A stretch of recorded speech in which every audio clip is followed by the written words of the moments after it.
그럼 정조 시대는 어떻게 조선의 르네상스가 되었을까? 그 준설 작업이 신윤복과 무슨 상관이 있느냐? 도시의 공간 구조가 바뀌게 되면은 풍경이 바뀌게 됩니다. 그러면 그거를 캐치해서 그려내는 사람들이 화가예요. 그럼 과연 현대 사회에서의 시대상을 잘 캡처하는 화가는 누군가?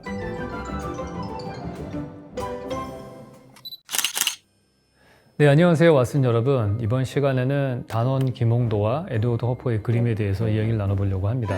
건축가가 웬 갑자기 그림 얘기냐 이렇게 생각하실 수 있겠지만은 사실은 그림은 그 시대상을 반영하는 거잖아요. 화가라고 하는 사람의 직업은 사실 자기만의 독특한 시각으로 시대의 흐름을 관찰해서 그거를 2D라고 하는 종이 위에다가 캔버스 위에다가 담아내는 일을 하는 거죠. 그래서 건축물이 그 시대를 반영하는 걸 그대로 우리가 분해해서 볼 수 있듯이 마찬가지로 우리가 그림을 보면은 그 시대가 어떻게 삶이 바뀌고 있었는지, 도시가 어떻게 바뀌었는지, 사회 구조가 어떻게 바뀌었는지 이런 것들을 볼 수가 있고요. 그 중에서도 제 눈에 띄었던 작가가 단원 김홍도와 신윤복, 그리고 또 하나가 미국 쪽에서는 에드워드 허퍼입니다. 그래서 그 둘을 한번 비교해 보면서 이야기를 나눠보도록 할게요.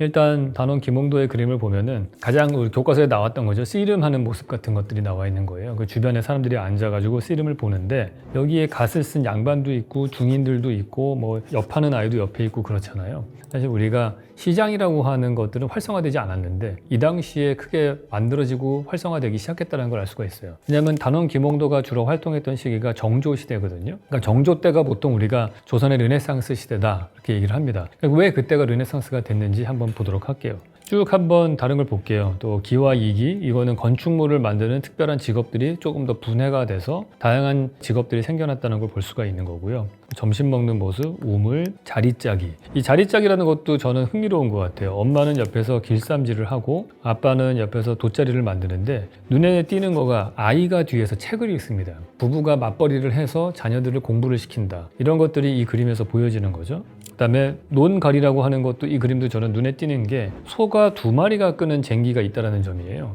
이 소는 정말 당시로서는 엄청난 트랙터죠. 1950년대, 60년대만 하더라도 집에 소 1마리가 있으면 그걸 팔아서 아이를 대학을 보낸다든지 할 정도로 재산으로 보면 제1호 재산이라고 할 수 있어요. 그 당시에 농업사회에서는 더욱더 그랬죠. 근데 그걸 2마리가 끈다는 건 1마리도 아니고 2마리는 그만큼 삶이 풍요로워지지 않았나 하는 것들을 볼 수가 있습니다.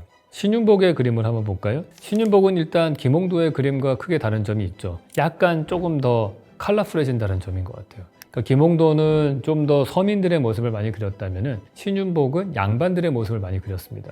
그래서 이 구도 자체가 두사거배라는 이 작품에서 보듯이 앞에 기와가 있고 그 너머로 어떤 기방 같은 곳의 모습을 훔쳐보는 일종의 양반들이 노는 모습을 훔쳐보는 그런 그림들이 많습니다. 건축가에게 이 그림이 좀 독특한 건 뭐냐면 아까 보셨던 김홍도의 그림들은 주변 배경 건축물이 거의 없어요. 그런데 신윤복의 그림들은 건물이 주로 구도를 많이 이루고 있는 것들이 보입니다. 근데 단 이것들이 소실점이 하나도 안 맞습니다. 우리가 르네상스만 하더라도 브루넬레스키가 소실점을 만들어가지고 그 소실점에 의해서 모든 공간의 깊이나 이런 것들이 다 투시도 기법에 맞게 그려져 있게 되는데 이 당시 신윤복의 그림들은 건축물로 공간감을 보여주기는 해요. 담장도 있고 하는데 이게 하나도 안 맞아요, 구도가. 예를 들어서 앞에 있는 이 그림을 보시면은 기와 지붕의 그 용마루 부분이 보이거든요. 꼭대기가. 그럼 사람의 시점이 높이 한 7m 높이에 있다는 얘기인데 근데 뒤에 있는 집들의 이 건물이 그려진 그림들을 보면은 소실점도 없고요. 아이소메트릭으로 장롱에 있는 투시도와 이 마룻바닥과 앞에 있는 부뚜막 이런 것들이 잘 안 맞아요, 선들이. 그러니까 아직까지는 완벽한 공간감이 보이는 그런 투시도 기법들은 여기서 완성되지 않았다, 그런 걸 볼 수가 있죠. 하지만 상당히 컬러풀합니다. 파란색 치마, 빨간색 윗도리 이런 것들을 보시면은 일단은 김홍도의 그림보다는 이런 염료, 컬러 염료를 많이 썼기 때문에 돈이 많이 들어갔다는 걸 알 수가 있겠죠. 그리고 양반들의 모습들을 훔쳐보는 구도를 많이 갖고 있다. 월하 정인이라든지 소년 전홍 이런 거 다 보면 특히 이 유명한 게 이 단호 풍정 같은 것들이죠. 스님이 저 멀리서 이걸 훔쳐보고 있단 말이죠. 이 신윤복의 그림들은 보이어리즘이 많이 보입니다. 관음증이라고 할 수 있죠. 아까 보셨던 양반들의 모습을 훔쳐보는 것처럼 담장 너머로 은밀하게 본다든지 골목길에서 그 연인들이 모여가지고 혼자 은밀하게 이렇게 있는 모습들을 괜히 여기서 옆에서 훔쳐보는 거라든지 그런 것들이 있는데 그 중에 대표적인 게 이 단호 풍정이죠. 옷을 벗고서 목욕을 하는 그 여인네들의 모습을 보여주는데 사실은 이 그림을 보는 사람도 이거를 훔쳐보는 그러한 관음 간음증을 나타내는 그런 시점인데 자기의 모습과 똑같이 저 멀리 배경에 있는 스님도 이걸 훔쳐보고 있잖아요. 그래서 그것들이 되게 다 훔쳐보는 구도로 만들어져 있는 거다 이렇게 볼 수 있어요. 그래서 되게 흥미롭습니다. 이 사람의 그림들을 보면은 뭐 이부탐춘, 주유청강이 전 재밌어요. 배 띄워놓고서 노는 모습인데 거의 요즘으로 치면은 그냥 뭐 강남의 룸사롱의 풍경을 찍었다라고 볼 수 있는 거잖아요. 그래서 이런 것들을 통해서 양반들이 현재 어떻게 지내고 있는지 이거를 중인들이나 그 일반 사람들이 이 그림을 사서 보면서 그 모습들을 훔쳐볼 수 있게 해주는 거죠. 자, 그래서 이게 정조 때 이 김홍도와 신윤복의 그림들이 많이 만들어졌는데 그럼 정조 시대는 어떻게 조선의 르네상스가 되었을까 이런 생각을 해볼 수가 있어요.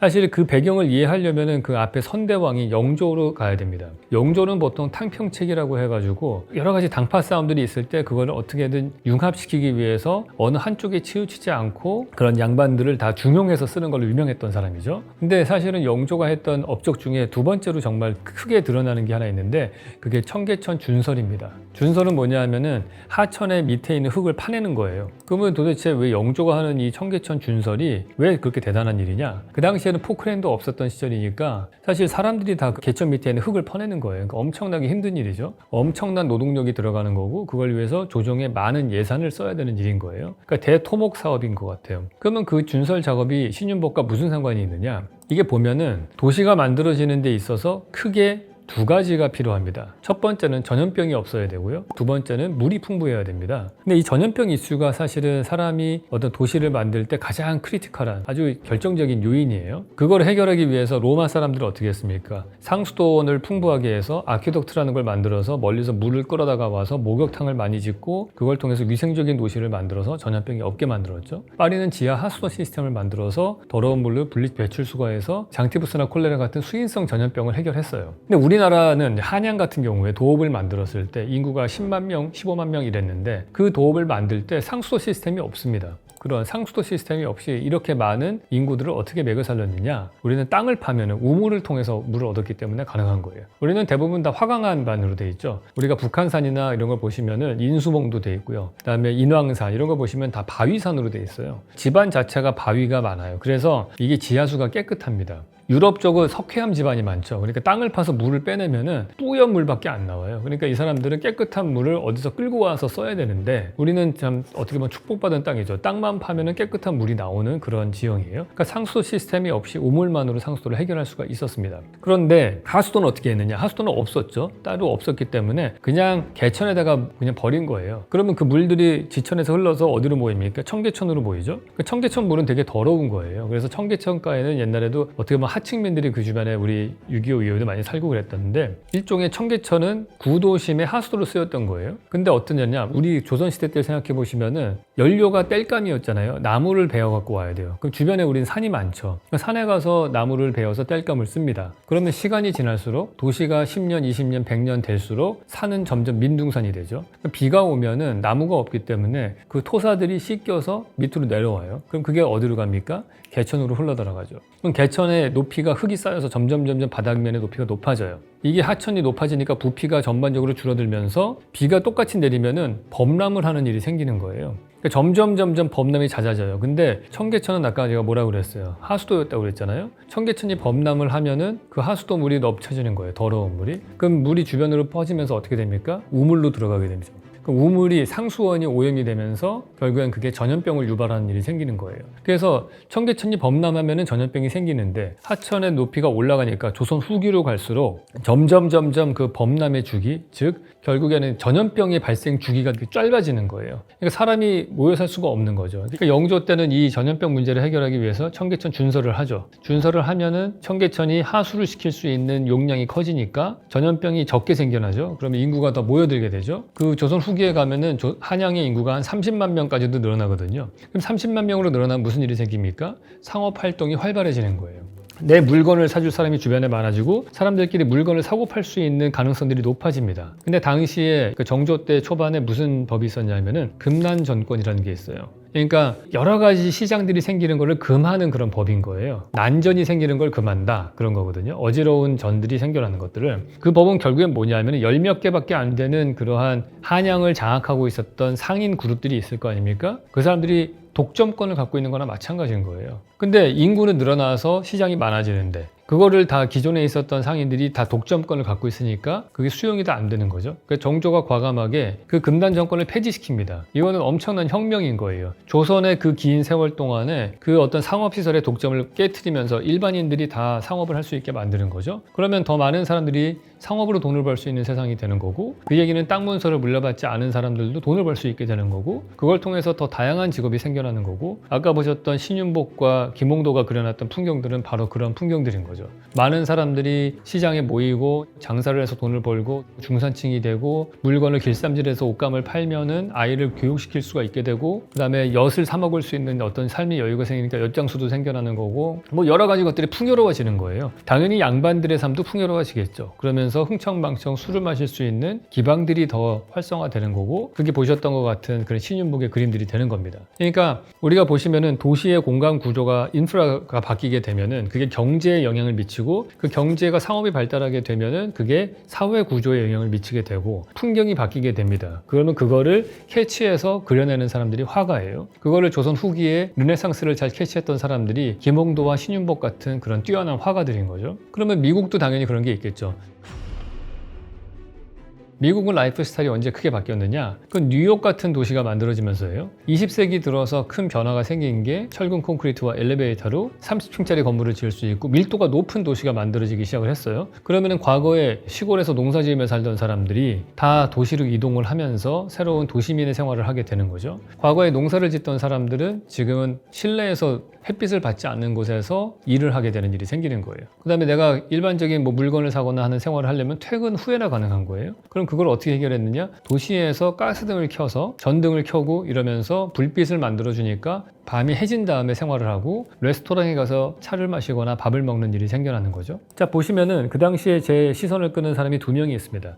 앤셀 아담스라는 사진작가가 있어요. 이 사람은 이런 도시화되는 시기에 오히려 더 대자연으로 가서 요세미티 공원이라든지 아니면 거대한 나무를 찍는 사람이 됩니다. 그래서 대자연의 거대한 그 위대함을 사진으로 담으려는 작가가 있었고요. 반면에 도시만에서의 거대한 구조물, 이런 다리 같은 것들, 퀸스보로 브리지라든지 아니면 맨하탄에 있는 다리 같은 것들, 이런 거를 그리면서 인간이 만든 거대한 구조물, 경외감을 들게 하는 것들을 그림으로 남기는 일을 한 거예요. 아파트 건물들도, 고층 건물, 아파트 건물들은 그 이전에는 볼 수가 없었던 것들이죠. 그래서 이스트 강가에 있는 거대한 구조물들, 이런 것들이 새로운 환경, 새로운 거대한 환경들을 이 그림으로 남기는 사람이 된 겁니다. 이런 그림도 재밌죠? 밤의 그림자, 이런 거 보시면은 이러한 빛의 효과들은 도시민의 생활이 오기 전에는 없었던 거죠. 일반적으로는 우리가 옛날 사람들은 달빛 그림을 많이 그렸겠죠. 혹은 촛불을 그린다든지. 렘브란트의 그림들하고 이 에드워드 호퍼의 그림의 큰 차이점이 그거예요. 렘브란트의 그림을 보시면은 아주 빛이 제한적으로 호롱불 하나를 보고서 이렇게 아주 어두운 그 환경에서 빛을 드러내게 하는 그런 그림을 그렸다면은 에드워드 호퍼는 인공의 전등의 조명에서 많이